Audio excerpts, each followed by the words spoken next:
Donc bonjour, je suis élève à la MFR de Sainte-Geneviève-des-Bois et aujourd'hui nous faisons une émission sur changer le regard sur le handicap.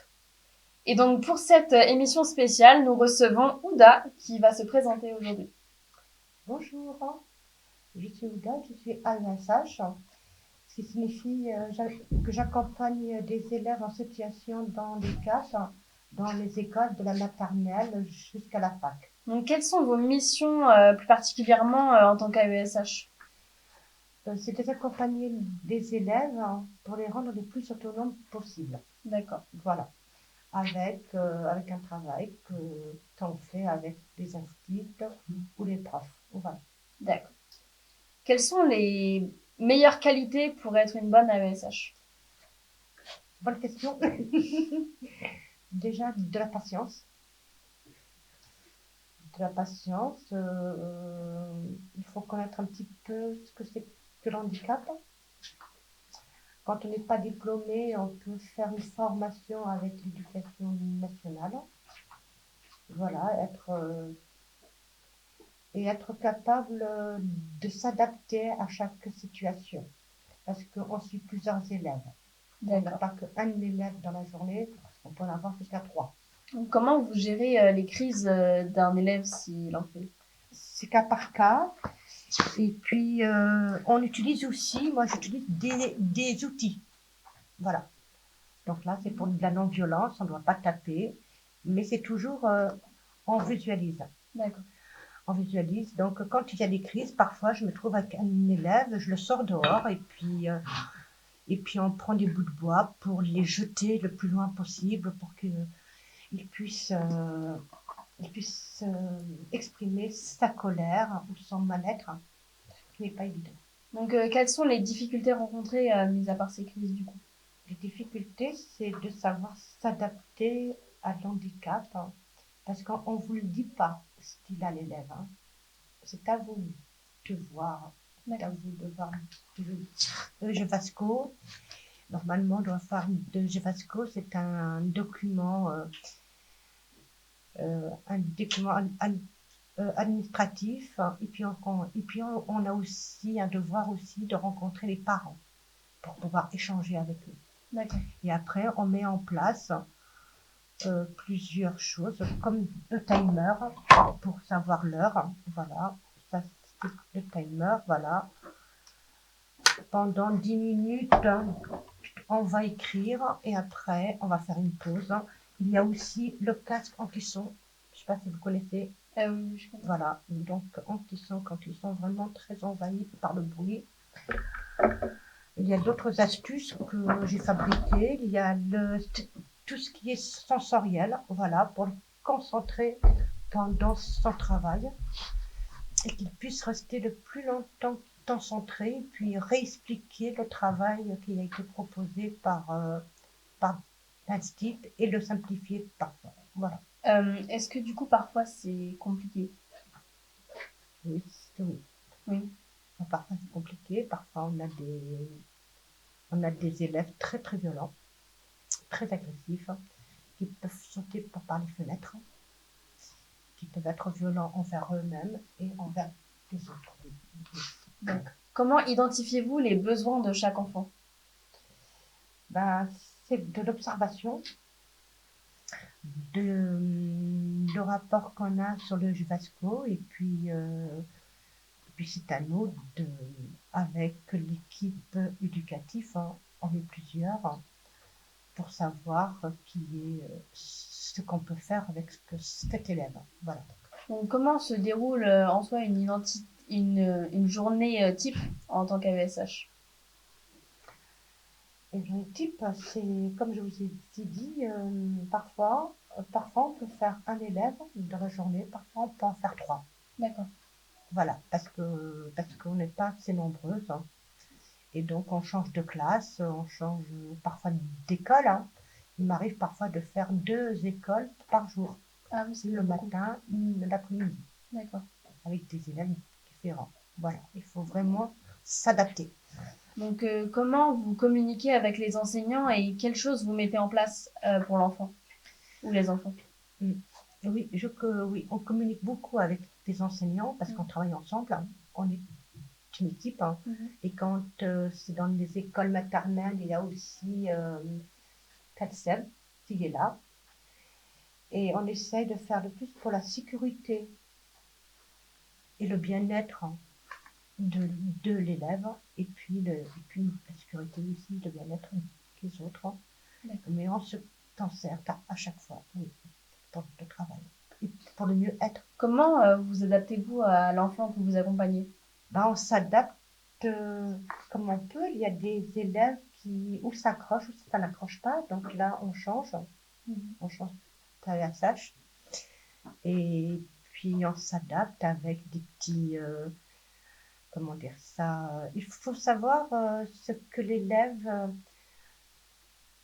ses priorités, ses envies. S'il aime bien des dinosaures, ben, pour moi, ça sera un renforçateur. Si tu fais cette ligne-là ou cette dictée-là, tu peux voir le livre de dinosaures pendant quelques minutes. D'accord. Il y a toujours ce qu'on appelle un renforçateur. Voilà. Tu as fait. Les gens travaillent pour gagner de l'argent. D'accord. Donc, lui, l'élève, bah, écoute, s'il travaille bien, bah, il aura le droit à jouer avec les petits dinosaures ou à les regarder sur une page. Voilà. D'accord. C'est la récompense. Voilà. D'accord. Donc, comment vous gérez une situation, par exemple, de crise ou de stress, de gros stress? Alors, moi, je suis particulière parce que moi, je suis diplômée en D'accord. TSA. Mhm. Donc, je peux les maîtriser, je les gère parce que j'ai géré des ados, des ados autistes assez lourds. Donc, il y a des manières de faire pour protéger la personne, l'élève et pour se protéger nous aussi. Et vous pouvez nous donner des, des exemples de ce que vous pouvez faire? Comment vous les aidez? Et des astuces, si un élève il devient violent, il faut absolument le mettre dos au mur. Et puis j'ai toujours une écharpe pour pouvoir le maintenir si vraiment il est en crise, le maintenir le temps qu'il se calme. Donc après, il y a des cantines, on peut lui chanter des cantines, on peut lui parler ou ne pas lui parler, mais tout dépend des cas. Mais c'est surtout éviter qu'il puisse avoir mal, quoi. En fin de compte, il faut le protéger d'abord. D'accord. Est-ce que vous accompagnez un enfant en ce moment? Oui, je m'accompagne de. Il progresse comment en ce moment? Eh bien, on a fait une grille d'évaluation que je remplis chaque jour, hein, pour savoir les avancées. D'accord. Donc, quelle expérience avez-vous dans l'accompagnement du handicap? L'expérience, c'est que j'ai un garçon de 25 ans qui était à ça. Donc, j'ai de l'expérience par rapport à ça, des formations. Et donc, voilà, j'ai déjà un passé Oui. bien. Et j'ai créé une association qui s'appelle Objectif 45. Voilà, pour aider les parents d'enfants autistes pour tout ce qui est pour un suivi, pour un bilan, pour les suivis scolaires, pour les suivis médicaux. Voilà, pour les conseiller. Est-ce que vous pourrez nous donner des conseils à nous pour pouvoir aider quelqu'un en cas de handicap? Par exemple, un enfant, pendant nos stages, comment on pourrait aider pour s'occuper de l'enfant handicapé? Ben déjà, il faut savoir quel handicap il a et voir ça avec les professionnels. Voilà, c'est d'abord un dialogue qui se fait. Il se fait entre professionnels. Il faut vous renseigner le plus possible parce qu'on ne va pas vous lâcher comme ça un gamin et puis voilà, débrouille-toi quoi. Voilà, donc il faut vraiment de la communication. Il faut communiquer. Est-ce que vous aurez des suggestions pour adapter notre environnement aux personnes handicapées? Alors déjà, briser le silence, ça une chose qui est très importante, c'est briser le silence. Dans quel sens du terme? Il faut en parler, il faut que les parents puissent en parler, qu'ils puissent ne plus avoir honte ni peur d'exposer, entre guillemets, leurs enfants, de les sortir. Maintenant, on a l'inclusion scolaire, l'inclusion dans le domaine, dans le domaine social. On essaie de les inclure dans les compétitions sportives, dans les associations. Et il faudrait que les autres puissent avoir un autre regard. Mais pas un regard de pitié. Non, on n'a pas besoin de leur pitié. On a besoin juste que... Un Voilà, regard de reconnaissance.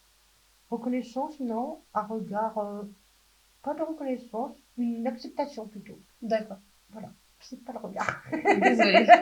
Non, non, mais voilà. Quelle est la chose la plus gratifiante pour vous dans votre métier? Ben, c'est de voir que l'élève il s'épanouisse dans la classe, à l'école, avec ses camarades, qu'il puisse intégrer notre système et qu'il puisse progresser surtout. Qu'il progresse. Voilà. Quand on a un élève qui arrive, qui ne sait pas se tenir sur une table pendant 10 minutes, si au bout d'un mois il tient 15 minutes, là tu dis bravo, c'est génial quoi, tu as déjà gagné. Mais c'est des petites victoires comme ça qui font que la fin de l'année, tes progrès soient établis. D'accord. Soient là. Et quel rôle jouent les familles dans l'accompagnement? Très bonne question parce que là, ce que je rencontre actuellement, c'est des familles qui parfois n'accompagnent pas. Elles sont dans le déni. Et ça, c'est... Et notre rôle, on ne peut pas tout faire. À l'école, on ne peut pas tout faire. Parce qu'il faut qu'il y ait un suivi aussi à la maison. Il faut qu'il y ait une stabilité pour continuer. D'accord. Voilà. Donc là, ce que je déplore pour cette nouvelle génération, c'est... malheureusement, oui, c'est ça. C'est l'abandon. Voilà. Mais l'école ne peut pas tout résoudre. Parce qu'il faut aussi des prises en charge spécifiques à l'extérieur. Donc, merci de nous avoir écoutés et merci à vous, Ouda, d'avoir répondu à nos questions. Merci à toi.